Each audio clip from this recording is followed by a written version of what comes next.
Hey, this is Ben Mark. I'm level designer for Katalyst.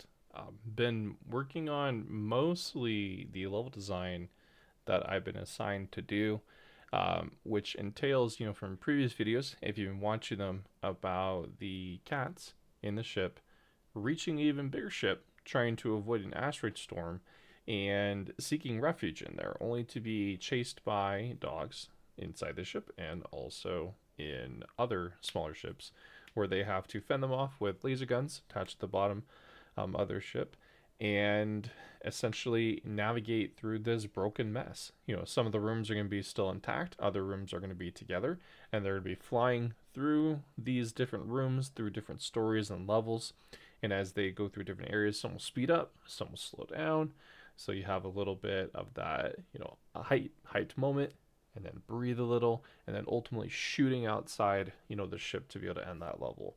So that's the main thing that I've been thinking about and working on designing. I've been using the Oculus Rift earlier this week. My computer, when I was trying to upgrade the RAM on it, decided to kick the bucket for a hot minute. So I had to take it to a shop to get it repaired.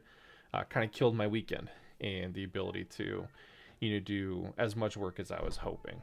I still though was able to do a lot of time, designing and working on things in Oculus to try and make up for the time that I had spent, and then doing just a lot of papers and drafting for paper maps that I've been looking at. So it's been a lot of fun to kind of see the world, so to speak, of Catalyst come together as I've gained more of a vision of what we're looking for. So this next week, I'm going to be going on paternity leave, and I'm going to have a lot of time to spend with my family, as well as looking time to, put into these projects a little bit more. So there's going to be a lot more development in these weeks to come that you're going to see.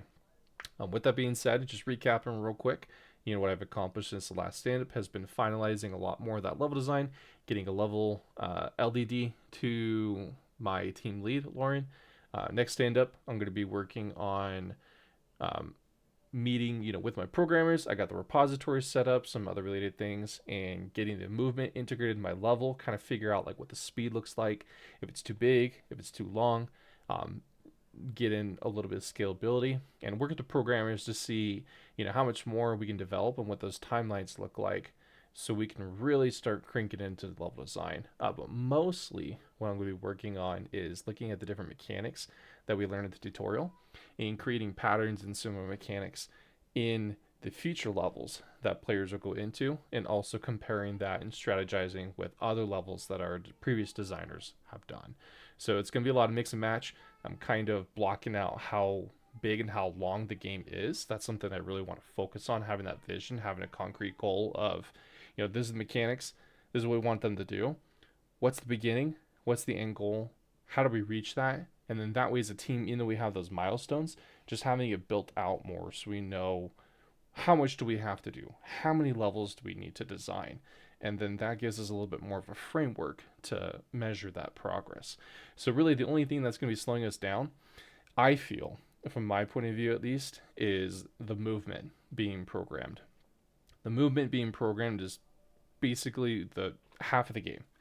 You get that put in there, and it allows you to really create levels that feel good, flow good, be able to quickly adjust and design through white boxing, based on the speed and how quickly it reacts.